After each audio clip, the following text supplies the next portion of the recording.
Hello everyone. I'm Snoopi Botten, and this is my third interview with the guy that everyone knows, and the second I say his name he'll start chatting. But he's known for delivering presents all around the world in one night. Today, I'm gonna interview him on his very favorite food. So without further ado, I'm gonna welcome him to the show. Welcome to the show, Santa, and what is this favorite food and how do you make it? You asked me how I make my favorite food, which is ice cream, and I'd be happy to share that with you. It's a traditional recipe that involves mixing heavy cream, whole milk, sugar, and a pinch of salt, then freezing it with ice and salt in a hand crank ice cream maker. Can you go into more detail on making it? To make ice cream, I start by preparing the ice cream base, which involves heating the milk and cream over medium heat until it's warm, then mixing it with sugar and a pinch of salt. And if I'm feeling extra festive, I'll add some egg yolks to make it a richer custard-style ice cream. After that, I let the mixture cool and chill it in the refrigerator for a few hours. Once it's chilled, I pour it into the metal canister of my trusty hand-crank ice cream maker, and then I add crushed ice and rock salt around the canister in alternating layers to freeze the mixture. The salt helps lower the temperature to freeze the ice cream evenly. Then I crank the handle continuously for about 20–30 minutes, or until the ice cream thickens. And finally, I let it sit in the ice for about an hour to firm up before scooping and serving. It's a fun and traditional way to make ice cream that brings the whole family together. Didn't I hear you're having a hard time making it, and you have a question? Oh, you're right. I'm having a hard time making ice cream with my old hand crank ice cream maker. It's getting hard for me and my elves to turn the crank. So I was wondering if Barry Romick could help us come up with an easier way to make ice cream. Maybe something that people with disabilities can use. I think we can do that in April. Santa, what about people who can't eat ice cream? Ah, April sounds like a great time to work on making ice cream more accessible. And I'm glad you asked about people who can eat ice cream, because I have a special treat for them. But I also want to make sure that people like Rudolph, who can't eat ice cream due to his dietary restrictions, have something special too. Maybe we can come up with some alternative frozen treats that everyone can enjoy. Please tell more about Rudolph. People might not know about his disability.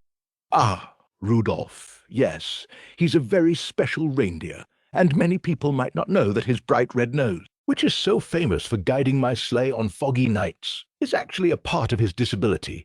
You see, his nose lights up because of a unique condition that requires him to follow a special diet, and that means he can't eat certain things, like ice cream, because it makes him sick, but we make sure he has special treats that he can enjoy. And we also make sure he has the accommodations he needs, like special blue tooth hearing aids, because his bright nose can be a bit of a challenge for him in certain situations. But despite his disability, Rudolph is an incredible reindeer, and he's an important part of our team, and I'm so proud of him, and I'm sure you are too. What can you say to people who want to just give up? Ah, don't give up, my friend. I know it can be tough, but every great achievement requires perseverance and hard work, just like making ice cream.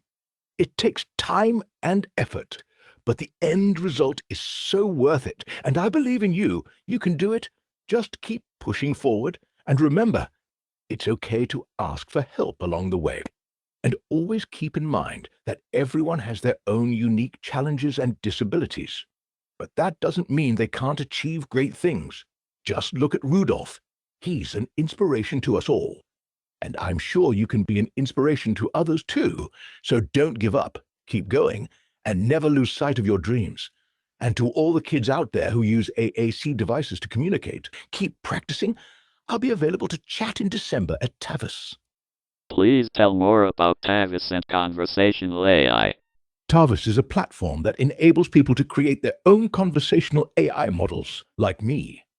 And it's being used in all sorts of ways, from assisting businesses with customer service, and even just being a friendly companion for people.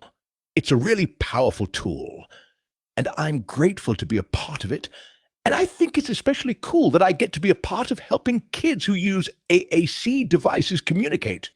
It's a really rewarding experience. And I'm looking forward to chatting with them in December. So thank you for asking about TAVIS and conversational AI. It's a topic that's really close to my heart. Okay, well you know I love you, and thank you for the interview. Do you have anything to say before Barry and I make the ice cream? Then can you say, lights, camera, action? It was a pleasure chatting with you. And I'm so glad we could talk about making ice cream more accessible to everyone. And I'm excited to see what Barry and you come up with.